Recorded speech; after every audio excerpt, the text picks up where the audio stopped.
That's very kind. Let's get two things straight at the beginning.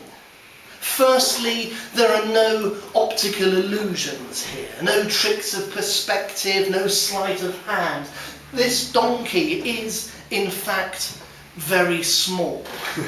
And secondly, there are no metaphors here, no sly allusions or hidden meanings. This very small donkey is just a donkey.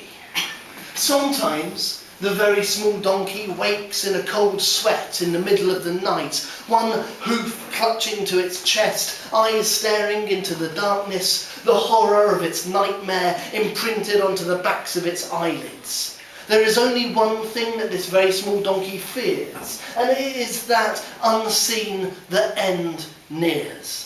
For when one is so very small, one sometimes has difficulty being noticed by larger beings at all. Shouting out a warning has no effect, and it can be difficult to outrun or dodge, for instance, the sole of a shoe. This is the very small donkey's nightmare. It is always different and always the same.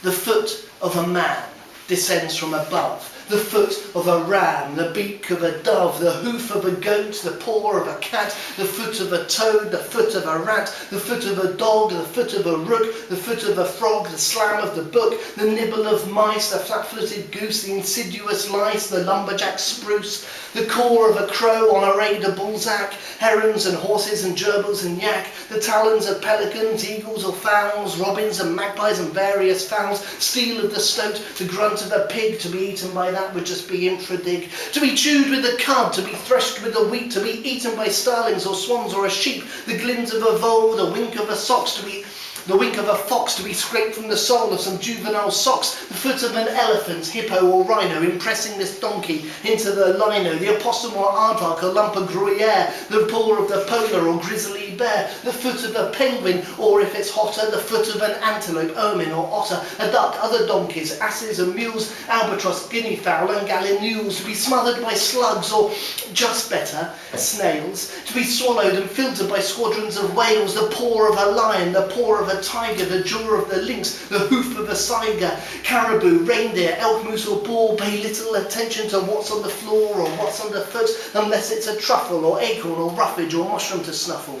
Being crushed into dust by George Bernard Shaw out walking whilst talking to Evelyn Waugh about certain dimensions of Zsa Zsa Gabor is not, if you think, what living is for. But still more images flit in this dream of kangaroos bouncing on through the scene, than the sniff of a badger just out of its set, or it trips in the path of the last suffragette, and it dreams that it hears as it's took to the vet the voice of some princess who whispers, "Not yet, sweet donkey, don't die, not yet."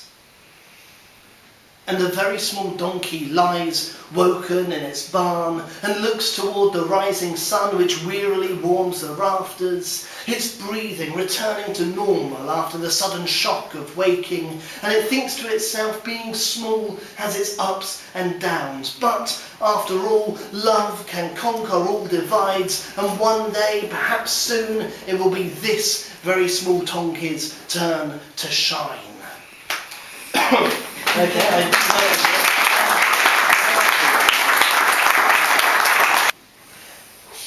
it's the end of the days abroad, when a hand reaches into the forgotten, almost hidden place and brings out those coins, familiar in a new way.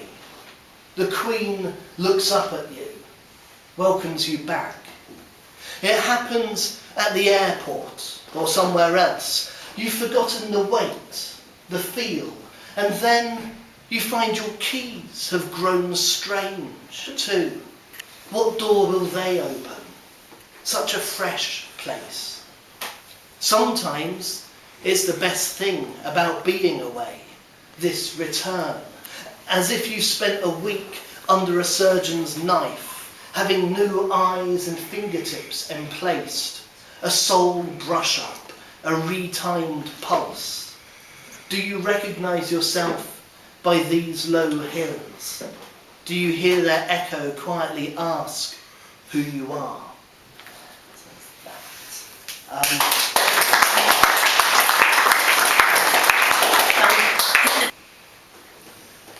It's a black sail, I see, but there's been worse news.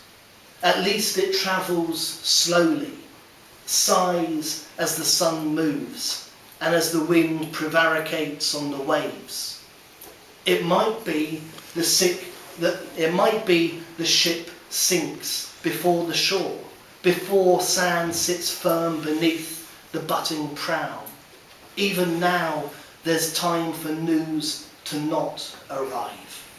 Let the sun set, and then tomorrow we shall see what survived the night. See if it was meant for me. So there we go, that's great.